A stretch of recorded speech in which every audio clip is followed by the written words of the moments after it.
Bandang 8 o'clock dito sa Dubai, dumaan ulit kami ng day to day kasi guys, napakamura talaga dito as in. Magugulat kayo sa mga presyo at ipapakita ko yan sa inyo at itutur ko kayo ngayon sa day to day Dubai.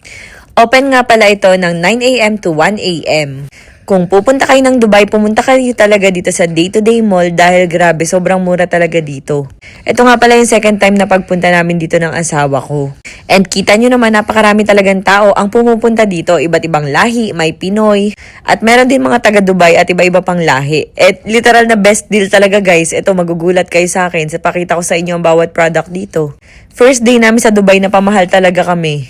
Yung suot ng asawa ko na kulay puti, nabili niya ng 150 dirham pero dito guys, 10 dirham lang. Ganon kababa. Mga hawong 1.99 dirham, imagine nyo, pero napakaganda ng quality oh.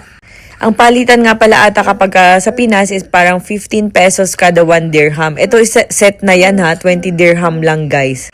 Tapos may mga ponytail din, mga gamit pang bata. And ayan, umakit kami sa another floor. And dito kayo mas magugulat guys. Napakaganda ng mga pampasalubong na bag dito. Nakarami ako niyan. Papasalubong ko sa mga staff namin sa Pinas. Eto, tingnan nyo ang ganda ng zipper ha. Ang gandang quality niya. Tas 10 dirham lang yan guys, as in. 10 times 15 mo, parang 150 pesos lang. Tapos dito guys, ang mamahal ng ref magnet. Pero dito 3 piraso na, 6 na piraso na, 11 dirham lang. Keychain, 5 dirham. Tapos yung mga baso, tingnan nyo naman yung presyo guys. 7 dirham lang. Napakamura talaga 9.99 dirham. Imagine mo, wala pang 10 dirham.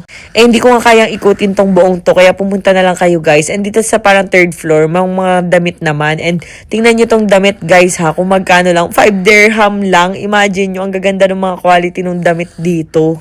And perfect din talaga siyang pampasalubong. Pero dito sa mga side na to, ayan na yung mga suot na magandang pang OOTD dito sa Dubai. Syempre, tulad nga ng sabi ng asawa ko, kapag pupunta kayo ng Dubai, wag na kayong magdala ng maraming damit sa biyahe. Dito na lang kayo bumili para ma-feel nyo yung kultura nila. Tingnan nyo guys, 10 dirham lang yun as in. Pero yung bili ng asawa ko sa iba, 150 dirham. And dito ako medyo natuwa, napahord ako ng marami. Damit pang bata guys, nina Natalie, Natalia. Nasa 10 to 12 dirham lang at napakagaganda kasi unique ang design. Unlike kapag bibili na naman ako sa Pinas, ang mangyayari, pare-parehas kami ng design ng mga makakasalubong kong mga bata. At ito guys, ang gaganda, ang quality ng mga maleta nila, tas 200 dirham lang. Ayan sobrang dali niyang i-move, ganyan. At dami pa niyang choices. Tapos meron din sila dito yung maleta na parang tela lang na pwede mong i-fold just in case kailangan nyo ma-over baggage kayo. Available din dito yan. Syempre nga, nasi CR na talaga ako. And ang hirap talaga maghanap ng banyo kapag ka nasa Dubai ka. Pero ayan guys, 15 dirham lang yung kurtina nila dito. At meron din mga ganito para pag uwi sa Pinas. Pag travel, ganon sa airplane. Ayun na nga, papunta na ako sa exciting part. Lagi akong ihi. In fairness, maganda yung CR dito at malinis. And ayun, available din yung mga chinelas, mga sandals, ganyan. Tingnan nyo naman, napakamura at napakaraming designs na available.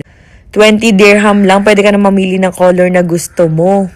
Tapos ayun, may mga pambata din, iba-ibang kulay. Diba? Napakaganda guys, and napakatitibay. Ultimo ay nabili kong gunting dito guys, napakamura, parang 5 dirham lang. Pero ang ganda ng quality. Ito set na to ha, 10 dirham lang. May medyas na at sapatos na pang bata. Tapos ayan, marami rin na medyo pang malalaking bata, ganun. May mga pang black shoes din.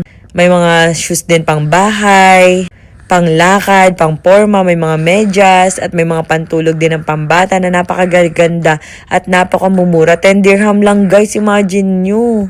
Siyempre, huwag kayong magko-convert. Charis, pag nag-convert kayo, times nyo lang sa 15 or 18, depende kung magka-credit card kayo. Isa pa nga pala guys, huwag kayong basta-basta papalit ng mga peso nyo to dirham dito. Sa lugar na medyo mahal, pili kayo dito sa Dubai guys ng medyo mura ang palitan para sulit. Kasi yung napapalitan ko guys, parang ang lugi sa akin, nung pinapalitan ko yung parang nasa 200,000 ko pesos is parang nasa 27,000.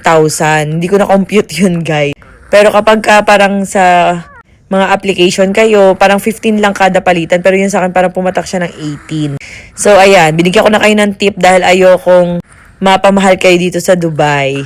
So, ayan guys, ang dami-daming pwede nyong bilhin dito. Ayan yung mga pang damit pang lalaki. Ito, dito na tayo sa, inaantok na kasi ako guys. 11:23 na dito sa Dubai. Tapos plus 4 hours mo sa Pinas. So, ayun guys, tingnan nyo naman ang gaganda ng mga damit pang bata dito. Quality talaga guys, hindi eme. Tapos ito isang set na lang guys. Isang set na yan ha. 20 dirham lang. Tapos may mga pang baby. Binilhan ko nga rin si Nathaniel, si Natalia, si Natnat na mga damit dito. Bukod kasi sa unique ang design, talaga namang magaganda ang quality at magaganda ang tela. In fairness, nagulat ako na ito daw kasi ang day-to-day. Parang sobrang mura daw talaga ng mga paninda dito. Ayan yung mga bib. Ilang piraso na 10 dirham lang. Ganyan. Tapos ang daming choices, iba-ibang size talaga. Ito ang ganda diba? Tingnan nyo naman ang ganda ng quality ng tela. Basta ba parang unique, ganun. Kaya parang napahord talaga ako ng marami. Tapos ito mga cute, parang panlamig, medyo may foam siya. Tapos ito yung mga suotin nila. Tapos ito dito guys, yung mga pants, unique ang design. So tingnan nyo, binila ko si Nathaniel. Tapos 20 dirham lang yan. Ito na guys, ang gaganda ng bags dito in fairness. Tapos ayan, 20 dirham lang yan guys. Ayun, no, iba-ibang color, iba-ibang design. And guess what guys, maganda ang tela niya. Kasi talagang maselan ako sa bag. Alam niyo naman yung mga bag ko, hindi ako nagbabag ng mga fake, ganun. Pero kung low budget ka talaga guys, maganda yung quality nito. Tapos may mga ganito pa sila, shoulder bag, mga pang lalaki. Tingnan niyo naman yung quality guys. Tapos magugulat kayo sa presyo, napakamura lang niya talaga. Ayan. So, mga presyohan lang guys is parang 20 dirham lang talaga. It's parang leather na siya. So, yung asawa ko nga naghanap siya ng mga pang-gift, pampasalubong sa mga staff namin, sa mga friends namin. So, ito, tinan nyo ha, mga backpack na ganyan, makakapal. Tapos, ayan o, 20 dirham lang. Parang 10-20 lang nagre-range yung price dito. 5, 10, 15, 20. Ganon. Talaga naman kung bibili kayo ng mga pampasalubong guys, worth it talaga dito sa day-to-day. Ayan, tingnan nyo naman to. Ayan, magulat kayo, 20 dirham lang din. Tapos ito may mga ganyan din sila pang school na bag, ganyan. Tapos ito, ayan, yung mga parang black na bag. Tapos meron din mga pambata. Ang mumura lang din, guys. Kaysa babili kayo sa ibang mall dito, medyo may pagka-pricey dito. Total mo, 22 dirham. Grabe, naparami talaga ako ng bili dito as in, mga pampasalubong. Tapos dito, guys, magugulat kayo dito sa papakita ko, ha. Nasa 20 dirham lang din. Tapos ang lalaki ng bag. Ang lalaki niyan, guys, sa personal. Tingnan nyo yung kamay ko. Estimate nyo na lang. Maganda to pag nag-hiking ka or mga travel. Ayan, o, tingnan yung presyo. O, 20 dirham. Ang laki ng bag, ang quality pa, double yung tahi niya. Tapos may mga pang school din ng mga bata. Tapos ito parang medyo, ano to, parang nasa 40. Ayan, 49 nga, 49 dirham. Pero ang ganda na rin guys. So ang dami nyo talagang choices dito. Ayan o, tinan nyo o, ang daming choices at ang quality pa. Tapos puro 20 dirham lang. Tapos meron din dito mga perfume. Hindi sila fake guys. Kasi hindi naman nila ginaya yung pangalan ng mga ibang perfume dito sa Dubai. Like, iba yung pangalan. So, kumbaga, panibagong brand siya. So, hindi nyo mako-consider na fake yung mga perfume na binili ko. Tapos, guys, ang range lang yung mga 10 to 20 dirham. So, naparami talaga ako ng bili as in. Tinan nyo naman. Pampasalubong ko yan sa Pinas. So, pasalubong na nga lang, hindi ba? Charis! So, ito na nga tayo sa exciting part. Soon, makikita nyo na ang Rosmar products sa lahat ng day-to-day branch dito sa UAE. Sobrang bait ng manager, pero thankful talaga ako sa mga Pinay na cashier na nagsabi talaga dun sa manager na please, dalhin nyo dito ang Rosmar products dahil sobrang lakas talaga at hinahanap gusto namin ng Rosmar products, ganun. So, ayan, naasikasuhin na natin yung requirements para mapunta na sa day-to-day ang Rosmar brand. Thank you, Lord!